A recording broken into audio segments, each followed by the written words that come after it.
Hello, gentlemen. Today we are going to be talking about the three best prospects in every UFC division.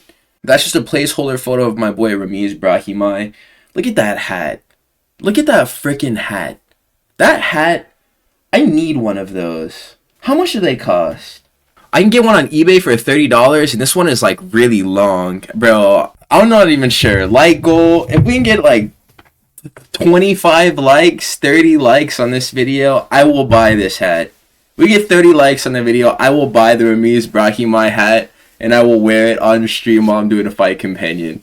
And it doesn't even need to be him like fighting. I'll just wear it. It'll just be like, it'll be a signature trademark accessory of mine. I'll bust out the Ramiz Brahimaj hat. That is my promise to you guys. We'll set the like goal at like 35. 35 likes on the video. Ramiz Brahimaj hat going live. So here, let's just like set some overarching criteria before we get into my picks for each weight class. Prospects are not contenders. There is a prospect on the left. There is a contender on the right. Both of these guys have some degree of varying hype, but the prospects are normally going to have less hype, and they're going to be outside of the rankings. Prospects are not ranked. Ranked fighters are contenders. I feel like a lot of people get that messed up still. There's no way to have a ranked prospect. It's like an oxymoronical thing. It's like having a dry cup of water. Like, no, man, that John already wet. Come on. So what this list basically is going to be a grouping of fighters that I feel will most likely be ranked. And I'm not going to exclude them becoming potential champions as well. But largely, this is going to be a pretty niche grouping of fighters. 3 per weight class, no WMMA. Let's get right into it, my boys. So for flyweight, we have 3 different names here that I'm going to list right now. Alan Nascimento, Andre Lima, Ramazan Timurov. Let's start in the last guy in the order there, Ramazan Timurov. He was literally ranked at one point, but he took a tainted supplement while recovering from an injury in Thailand after he beat Charles Johnson. He was ranked number 15, and they stripped him of his rankings, slapped him with a ban, and gave Charles Johnson back that number 15 position. Charles Johnson defended it with a win over Lonnie Kavanaugh, and now he's at like number 13 right now, just from like general movement in that division. Ramazan Timurov went from a contender to a prospect. This guy was supposed to fight with Asu Amabayev, and he was pulled from that card because of the tainted supplement. That's the reason why Jose Ochoa had to step in on short notice in order to fight with Asu Amabayev, and he got chopped up. But, I mean, bro, Ramazan Timurov likely could have won that fight too. So we could have been looking at a guy who would have been within like the top 10 right now, and he's outside of the rankings, and he's chilling there. So it's kind of cheesy to call him a prospect still, but this is about as good of a prospect as we have at flyweight. If we're not going to be talking about a guy like Lonnie Kavanaugh, but let's give him a second to just like, you know, work through that loss that he took to Charles Johnson in China where he was chinned brutally. We know that that's not really the end of things for other contenders that it's happened to whenever you do get beaten. But I mean, Azat Maxim wasn't able to recover from losing to Charles Johnson, so it's hard to say if that's like a rite of passage for fighters who are otherwise going to be very successful in the division. Maybe Joshua Van is just built different. So I'm not going to be rushing to put Lonnie Kavanaugh on my list of top 3 prospects in flyweight coming off of a KO loss. We're for sure going with Ramazan Timurov.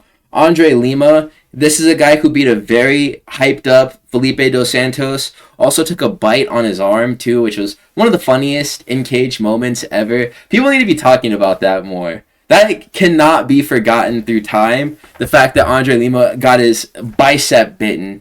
And yeah, he did get a tattoo of that. In retrospect, I think that was the agreement that he had with Dana White. I had a series of videos I labeled the dumbest UFC tattoos or whatever, or UFC fighters with the worst tattoos. And I had put the Moscote tattoo on that list, talking about there was no reason for him to do that if it was just to commemorate the moment. I think that the agreement was that he would have got an additional money bonus from Dana White if he did get the bite mark tattooed. But I mean, the guy already has a lot of tattoos anyway, so it's not like that's like a horrible judgment call that he made. It's just more ink. I always see this guy on Instagram as well in the same gym as Vinicius Oliveira, and they're hard sparring together. He's looking like he's ready to get knocked out by Charles Johnson. But Charles Johnson is at a point right now in the rankings where it's not really making sense for him to fight these like up-and-coming guys until they've done a little bit more to prove themselves. Charles Johnson was a tester for a long time. Now it seems like Andre Lima's about to have to take a different path. Maybe a fight with Lonnie Kavanaugh in his future. That would actually be pretty interesting. I know it's prospect versus prospect, but whenever one of these guys comes off of a loss and like you either got to strategically build them up with cans again or you got to throw them another test. That's always a risk that you run with Charles Johnson, that he just knocks out your boy that you want to make money off of. So why not just completely cook him and push Andre Lima through the rankings? I think he can do it. Alan Nascimento, this is another guy. Very strong grappling pedigree. Comes from a very good gym with Shooter Box. Shooter Box is on the come up right now. They've always had Charles Oliveira. That's always been their guy. Middleweight, they have Marco Tulio. Featherweight, they have Willie Cat, Daniel Santos. Flyweight, they have this guy moving along through the rankings. This is Project Felipe dos Santos that actually was able to stay afloat.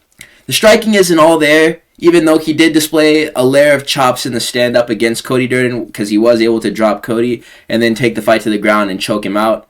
He won this fight and called out Steve Erceg, which is going to be a very good business call for him. Steve Erceg, I think he's also outside the rankings too as we're speaking right now. That would be like an eliminator to see who would get that ranked position. Steve Erceg either re-entering the top 15, or if Alan Nascimento is meant for it, then that will be for him. These guys are both pretty competent strikers. Steve Erceg is more boxing heavy, has durability issues that Alan Nascimento doesn't share in, but Alan Nascimento has weird striking defense that may get him in trouble against Steve Erceg. Band for band, I would say that Alan Nascimento has like better jiu-jitsu, but Steve Erceg is likely a better wrestler than Alan Nascimento. But Alan Nascimento's grappling package isn't built around this idea that he needs to be a good wrestler. He's good at backpacking people. He's good at working trips and body locks. The shooter box system of grappling, it's not very wrestling dependent. It just works better if you are a strong guy like Charles Oliveira who's able to get the fight to the ground through elevating takedowns or like the body lock that he landed on Mateus Gamrot, like getting throws that way. It works better.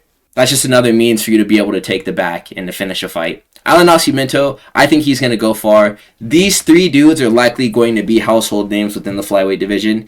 If Ramazan Timarov can stop pissing hot, if Andre Lima doesn't get chinned by either Charles Johnson or Lonnie Cavanaugh in his comeback fight, because I have this weird feeling that they might actually matchmake the two of them now that I'm thinking about it more. And if Alan Nascimento can get past Steve Erceg, I think all three of these guys are going to pass their challenges, and we'll be seeing these dudes as ranked fighters very soon. Alright, so this is going to be my big three in Bantamweight. We have Charles Jourdain, Jacob Whitlock, and also Beksat Almakhan. Am I crazy, dude? Am I crazy for saying that Beksat Almakhan beats Ilia Toporia's older brother in a fight? And I'm actually like pretty bent on that idea. That notion that I have, I think is like, I'm very convicted in saying this. It's like your homeboy, like whenever you were in middle school or high school, whenever you were at the sleepover and you were texting like your crush and he would tell you all the right things to say, but you never saw him pop out with no shit, no like baddie ever, or talk to girls in general. Coaches don't play. Ilia Toporia's key to victory is listening to his brother. His brother is not able to execute the same way that Ilia Topuria is in any of the different areas of martial arts where Ilia Topuria excels in, which is like all of them.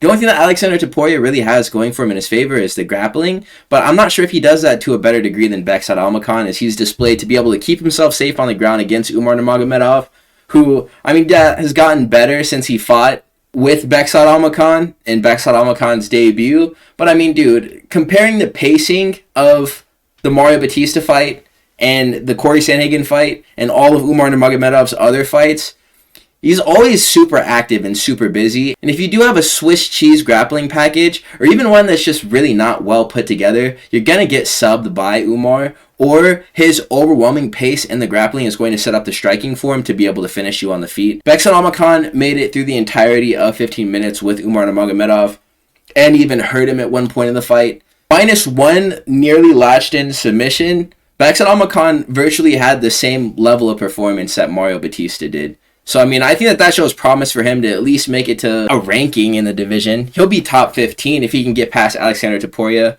which, I mean, is set in stone because they're going to be fighting in Qatar. Jacob Whitlock, people aren't talking up that victory enough, just because it was pretty close and people don't really want to view it as valid.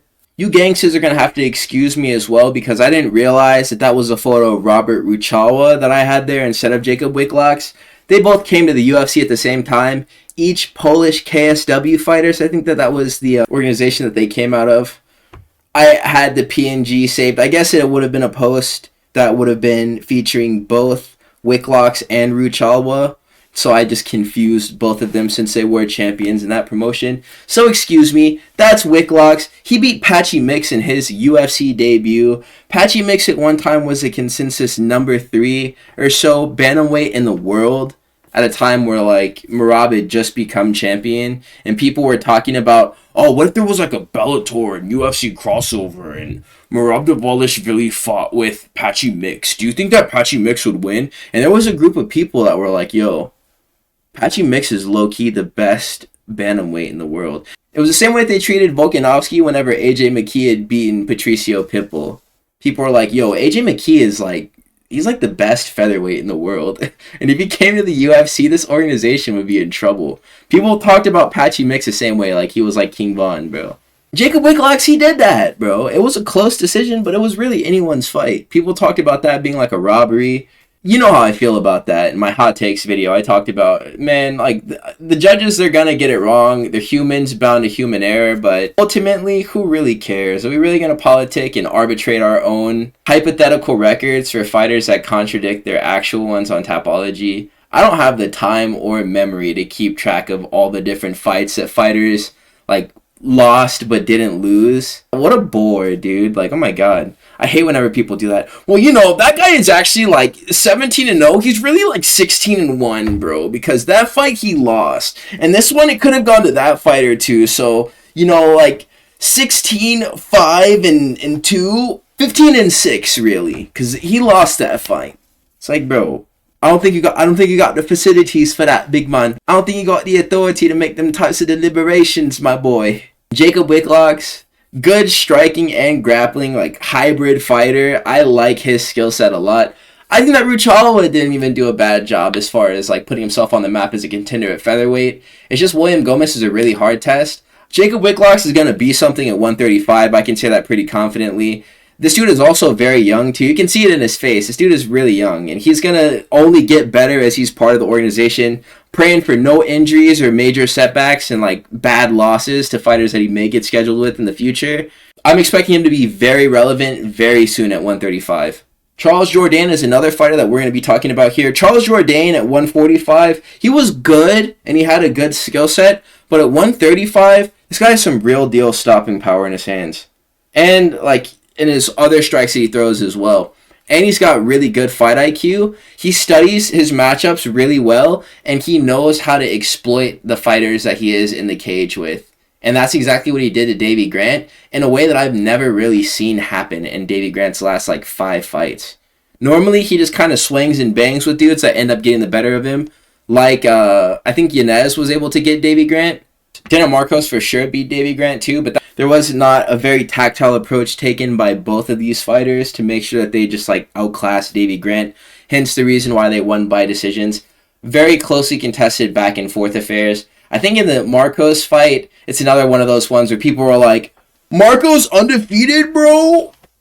Davey Grant won that fight, bro. Davey Grant beat Daniel Marcos and took his O, even though you don't see it on any type of record-keeping website for UFC. Yeah, I mean, there was no debate as to whether or not Charles Jourdain won. I had picked Davey Grant in that fight, and as Charles Jourdain wrapped up the guillotine and stuck his tongue out and, latched it up and leaned back, I felt sad, man. I felt like that dog that, closes its eyes and, the memes. Yeah, these are going to be our bantamweight frontrunners. There's probably other guys in this division. Let me know in the comment section, too, as you're watching the video, guys that you're excited to see make their debuts in the UFC octagon. These are just my picks, bro, and I only could pick 3 people, and these are the dudes that I believe in the most. But I'm sure there's definitely people that I've left off, so let me know in the comments, you guys. My favorite non-ranked featherweights right here. My favorite featherweight actively on the roster is going to be Steve Garcia.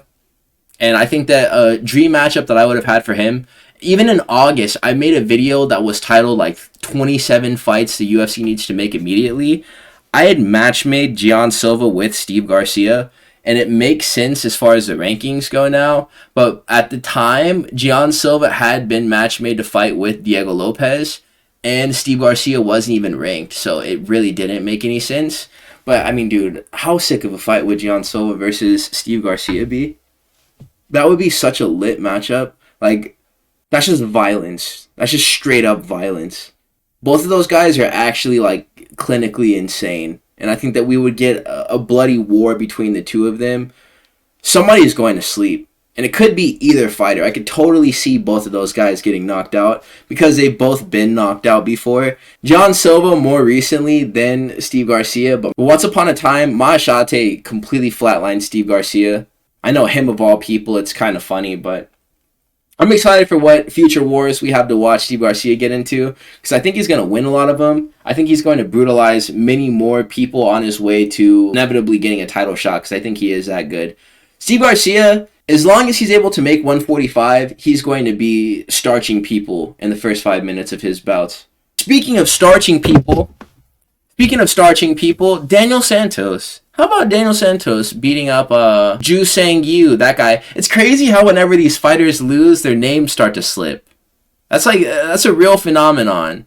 Your hyped prospects, they take a really nasty loss via KO, and you struggle to even remember who they are and like form their name with your lips, bro. It's pretty nuts. Daniel Santos he can do it. He can do it. In this division, as long as he can just freaking make weight and stay on weight. That's the only thing with this guy, is that like he's low-key missing weight a lot, and he's not fighting at the featherweight limit. And he's like having to ask people if they're down for catch weights, and the organization is like, damn, I'm really tired of you doing this, but like you're amazing and we love watching you fight, so we'll at least offer it to your opponent. I don't think that he's ever going to get more than a slap on the wrist for this if he does it like maybe 2 more times. If it becomes like an every outing thing where this guy is not able to make 145, he's going to have some problems.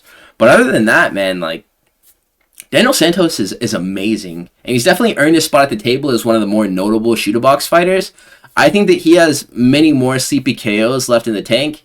I predicted that he would knock out Ju Sang Yu in the fight that he had, but watching it all unfold was just really nuts. The way that this guy combos with his punches and his kicks, too, is just, it's amazing. This dude is literally like a feral animal. This guy is literally feral. And the cardio that he has in order to be able to like output the way that he does all the way into like the later rounds of a fight, and the angles at which he throws his combinations, like the punches that are like coming downward and upward, so weird. It's not even like form hooks, uppercuts, or straights. He just makes it all work, and he knocks people out. Love Daniel Santos so much. I think that he's a great fighter. The same thing can be said about Melquizael Costa too, but Melquizael Costa's game is actually like really refined. He's just a very rugged fighter with good Muay Thai and a very splendid grappling package, and his grappling is super slick to the point where he can find finishes.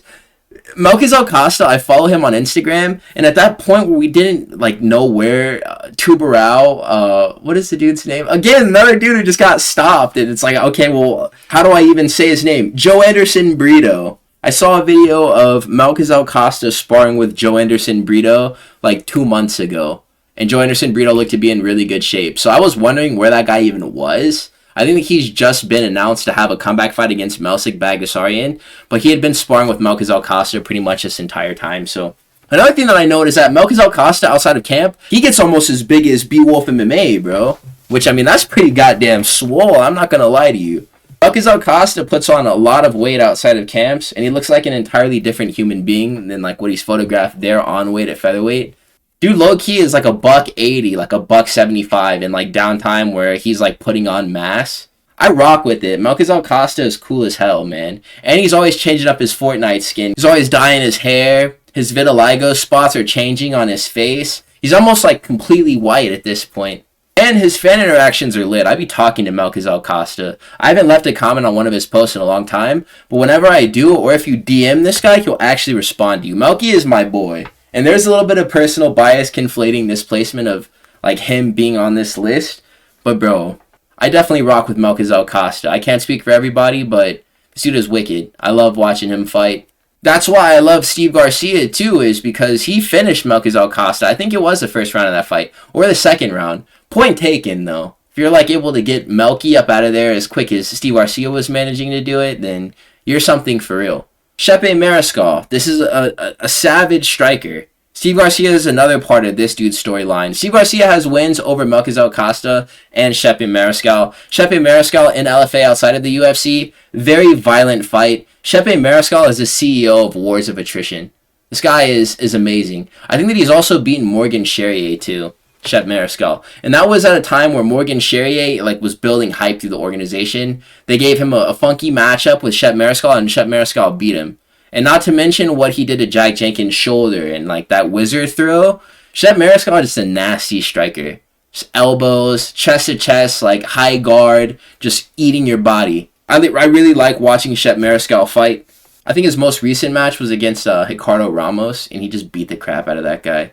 If I'm not mistaken, though, Shepe is actually getting kind of older at this point, so it may be time for him to fight a guy like Daniel Santos. But, I mean, I think that it's not really a far-fetched opinion for me to have that all three of these guys could be ranked. But I don't particularly see these dudes maybe going into the top 10. Maybe like 12 through 15 at best. I'm not sure if they'll occupy those rankings at the same time. If I were to say that anybody had the most upside out of these three, like that's currently visible on the screen right now, it'd be Daniel Santos. But those are going to be my picks for featherweight, you guys. Lightweight, we have Esteban Ribovic, Nazim Sadikov, and Quillen Sawkild. Esteban Ribovic, he is maybe not even going to survive the next 3 years if he keeps on having the types of fights that he's been having in the UFC. And I really don't wish that for him. And I'm definitely speaking hyperbolically as well. But this dude really needs to rein it in if he wants to have longevity in this sport. It is not the mid-2010s anymore to where you can have this like Gaethje approach to fights and like not die. Because people are just too good and they're hitting way too hard. Esteban Ribovic always tests his chin in his fights, and it makes it so that we always get a fun watch. And he usually wins the fight on the basis of damage that he's able to absorb and do back to his opponent, which is usually more than what he's absorbing. But that doesn't mean that he's not getting his chin touched. It's crazy how he's able to stand through the types of damage that he does take. This dude is like, he is the CEO of being able to take damage. Nobody gets hit in the face better than Esteban Ribovic. It's arguable that this man is literally better at getting punched in his head than Gaethje. And like Pantoja, like some of the more notable chins in the UFC, Esteban Ribovic has one of those. His striking defense leaves a lot to be desired, man. Like, this man has never moved his head a day in his life. So it's really hard to say how he would match up against the other two fighters that I mentioned here, Nazim Sadikov and also Quillen Sawkild. Nazim Sadikov is a very tricky striker. He's going to be fighting with Faraz Ziem pretty soon here, I believe, actually. It might actually be UFC 322. Sadikov, again, very rugged, very good technique, very powerful as well. Very underrated is Nazim Sadikov's power. Whenever he lands flush on his opponent's face with either punches or kicks, he's breaking something on their face. Bonfim got his nose smashed by that question mark kick that Nazim Sadikov was able to land. And Moda got his like mandible separated by Nazim Sadikov in that fight. And Sadikov actually went through some dire straits there up against the cage. We had to kind of play possum and roll some punches to get back into the fight. But he was able to do it. And whenever his onslaught went after Nicholas Moda's was over, he pulled out super far ahead and was able to get the stoppage there. But it did actually look pretty scary for him. I think against Ferocium, he's going to need to display a little bit more grappling. I think that he fought a Dagestan fighter in his Contender Series outing, and he won a contract by beating that dude, and grappling was a part of their fight. But, I mean, Ferocium, out of a desire to preserve himself, is likely going to be shooting on Nazim Sadikov pretty early on into their matchup. So it's going to be fun to see how he deals with the varied approach of a fighter who's not just going to want to just have a phone booth exchange with them for the entire duration of their fight. I wouldn't even say a fighter like Faraz Ziem is the level of tactician that Nazim Sadikov is in the stand-up, but all things considered, with the fact that he will vary his approach with the grappling, we're probably going to get a better fight than we've seen out of Nazim Sadikov up until this point.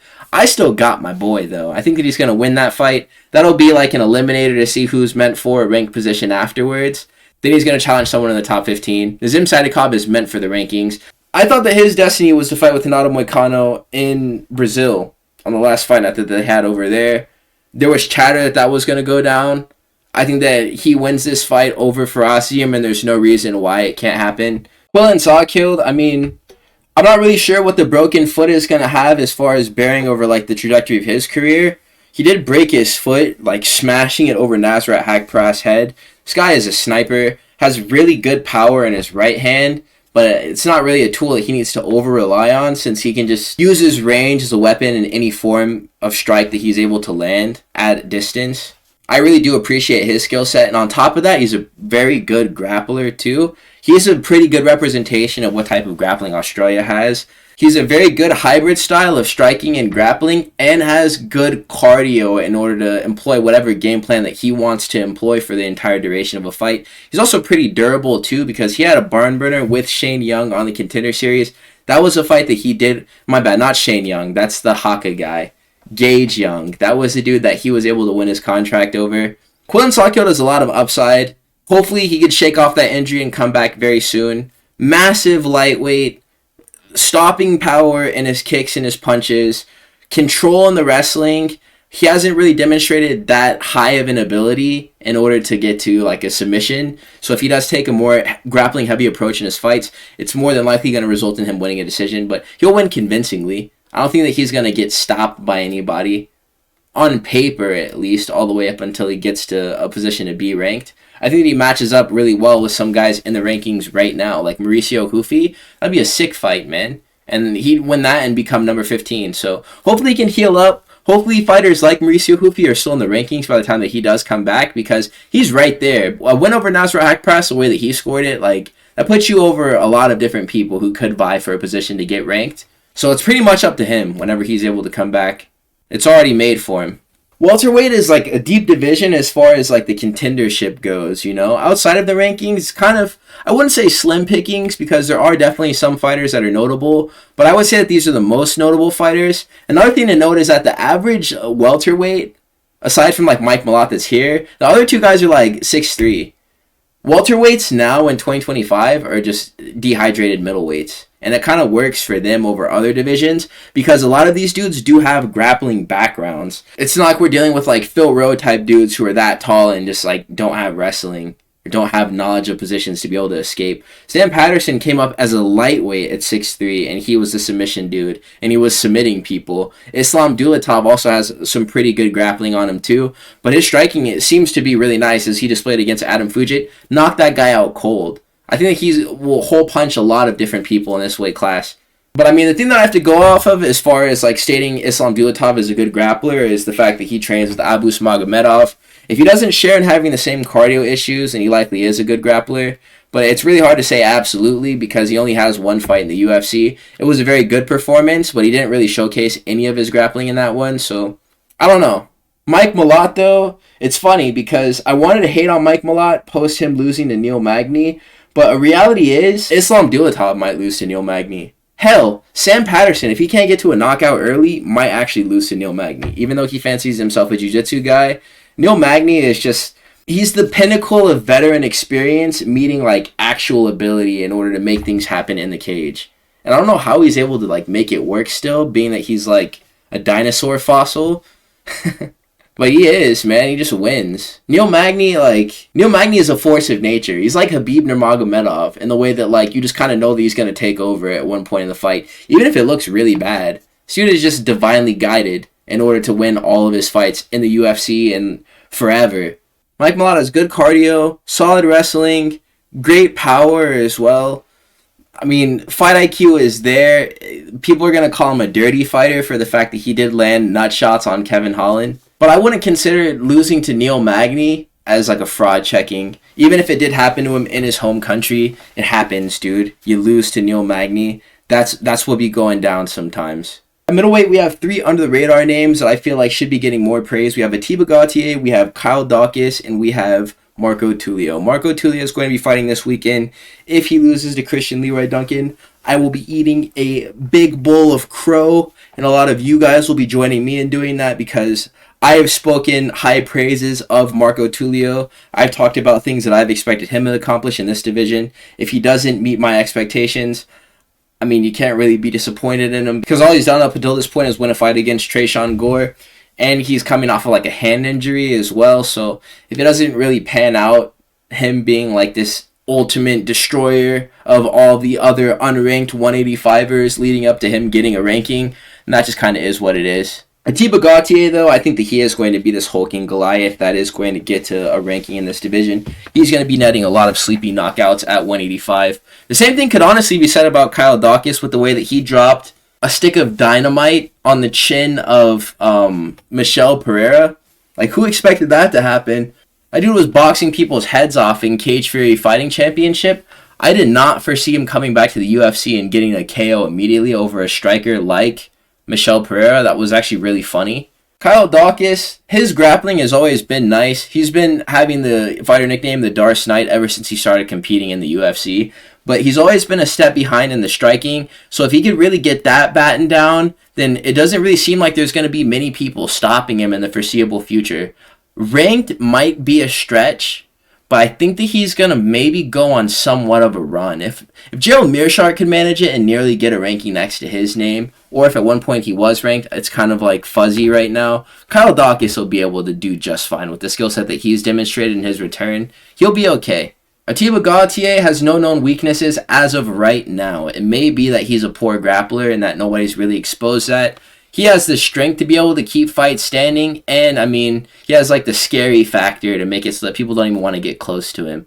So, I mean, that's going to work for him, closing in on a ranking. We're probably going to see a lot of very big knockouts out of Atiba Gauthier between now and him getting, like, number 15, number 14, 13, within the top 15. I think that Marco Tulio is destined for that, too. But I'm going to be very careful and selective of my words, speaking about what I'm predicting that he'll accomplish at this weight class, because he has the ability to not do any of that stuff before he loses to Christian Leroy Duncan this weekend in the Apex, and I go into hiding. All right, so light heavyweight, we have Modestas Bukauskas, Billy Elikana, and Uran Sadibaldiev. Uran Sadibaldiev, this is low-key one of them ones. I'm not going to lie to you. Billy Elikana is a guy that I believed in for a little bit. He has displayed some pretty cool finishing capabilities in his last fight. All he really needed was a finish in order for me to consider him a prospect. Modestas Bukauskas, though, he just retired Paul Craig, came back. His story is really cool. Got knee stomped by Khalil Roundtree, took some time off, went to Cage Warriors, I think it was, became Cage Warriors champion, comes back to the UFC, goes on a little run. He was even doing okay before that knee stomp had happened. There's a reason why he got match made with Khalil Roundtree, but he's looked pretty much perfect ever since coming back. He was off them good peptides in that lower promotion, just healing up his leg. Very smart and good on him. I don't know if that's just the angle of the lighting from where Billy Elikana is standing, but on his stomach that kind of looks like a surgery scar. I will probably get the details on that after I'm done uploading this video, but it looks like he's been sliced open there. I don't know, I may be reading too far into it, but does anyone else see that? Uran Sadibaldiev is just a big athletic freak, dude, from Kyrgyzstan. He wears the AK Kalpak, and he's fit to wear it. Uran Sadibaldiev Ezekiel choked Diar Nergazi in his fight with him, and that was after he had completely decimated this dude in the stand-up. I think that he's going to actually put on some cool fights in this weight class. He kind of matched up well with Martin Budai, even though he lost the fight up a weight class at heavyweight. I think that's his picture at heavyweight. He just gained a bunch of weight and didn't actually take time to become a heavyweight and was just yo, I'm just better than this guy. I'm going to mog him. And I mean, at some moments, it's just he was getting hit with the shots of a blob, and that's gonna hurt you a lot worse than whatever offense you're able to put forth as a 205er who just ate up to a heavyweight on short notice. It's 220, 230 pounds in the octagon. Dude, that was never gonna go well for you. He was hitting Budai with his hardest shots, and they were just getting tanked. So I mean, on level with other light heavyweights, Uran Sadibaldiev shows promise in this division. I think he will be good. Billy Elikana, very good kicking offense. He's able to use that to set up his boxing, has potency to finish fights with his hands, and a very good submission package if he doesn't want to rely on ground and pound. Whenever he does chase a finish, he could just take the back and choke a guy. He jump guillotines as well. Very nice skill set. Modestas Bukauskas is he's a bruiser, and he's going to be able to put people's lights out. Finding big shots, staying measured in the kickboxing, defending the grappling well, employing his own wrestling offense. He's good. All three of these guys are going to be something at 205. Heavyweight, the last division that we're going to talk about. I wanted very badly to mention Walter Walker on this list, but I couldn't because Walter Walker is actually ranked right now as we're speaking. I mean, he's on a 4-win streak, and the media does decide who ends up becoming ranked, but he doesn't have any ranked wins. Any way that it goes, the prospects that we're going to be discussing right now in the heavyweight division are going to be Mario Pinto, Brando Pericic, and Vitor Petrino. Vitor Petrino, off of a huge knockout over Thomas the Train Peterson, slept him out cold like Pereira with that short left hook that made the man start hitting the worm like Johnny Walker. Brando Pericic won in Australia against the Snack Panther. That was kind of a pushover of an opponent, but I think that Brando Pericic, coming from the stable that he comes from, City Kickboxing, a heavyweight who trains at that New Zealand gym, will likely be successful here. Mario Pinto is repping for Portuguese MMA. That guy had the most goated octagon interview in his last win. This dude literally won the fight, started speaking Portuguese, and was like, "I sorry, my English not that good." Or he like asked in Portuguese if he could start speaking English, and then just busted out perfect fluent English with a British accent, and then started like, nah, that was definitely like bait, man. He was just trolling. Maybe he'd been working on his English that whole time, just listening to a bunch of like Central C or like Skepta. And that's the reason why he's British.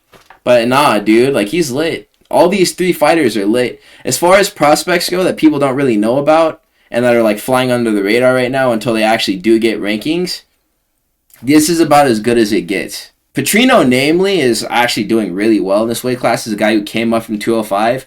This was the dude who got choked out by Anthony Smith. And that was like one of his last fights before he ended up giving that up to become a heavyweight. I'm actually particularly excited to see what Brando Pericic is able to do. Mario Pinto showed a complete game in his last fight up against Hanada Deniz whenever he wrestled that guy. Because before he had showed knockout capabilities, and I thought that he was just going to be a boxer who knocked out people. No, he can wrestle too. That's important for him to have is like a well-rounded skill set to be successful at heavyweight. Brando Pericic, he's got the striking, but we need to see a little bit of grappling out of this dude. That said, skill in kickboxing is going to take him far as well. So yeah, I was going through my list of like notes for potential videos that I could make, and I saw that I had written down every prospect ever as one of the video prompts that I had, and like I didn't want to do that. I don't want to do that, especially as like things change so rapidly in this sport. You could be a prospect today and be like absolutely nothing tomorrow. Dookie water fart butt in the next morning, you know? So I didn't really want to put all my eggs into one basket and like naming 15 different prospects throughout welterweight and being like, oh yeah, these guys are going to all be good, because statistically that's just impossible. So I'm staking my hopes in 3 per weight class. And those are each of the 3 fighters I want to discuss in the video. So please do like, comment, and subscribe if you made it to this point in the video. As far as the comment goes, let me know your favorite prospects in each weight class too. Guys you thought that I could have incorporated over other dudes that I chose to put on the list. I'm going to catch you boys in the next one. Peace out.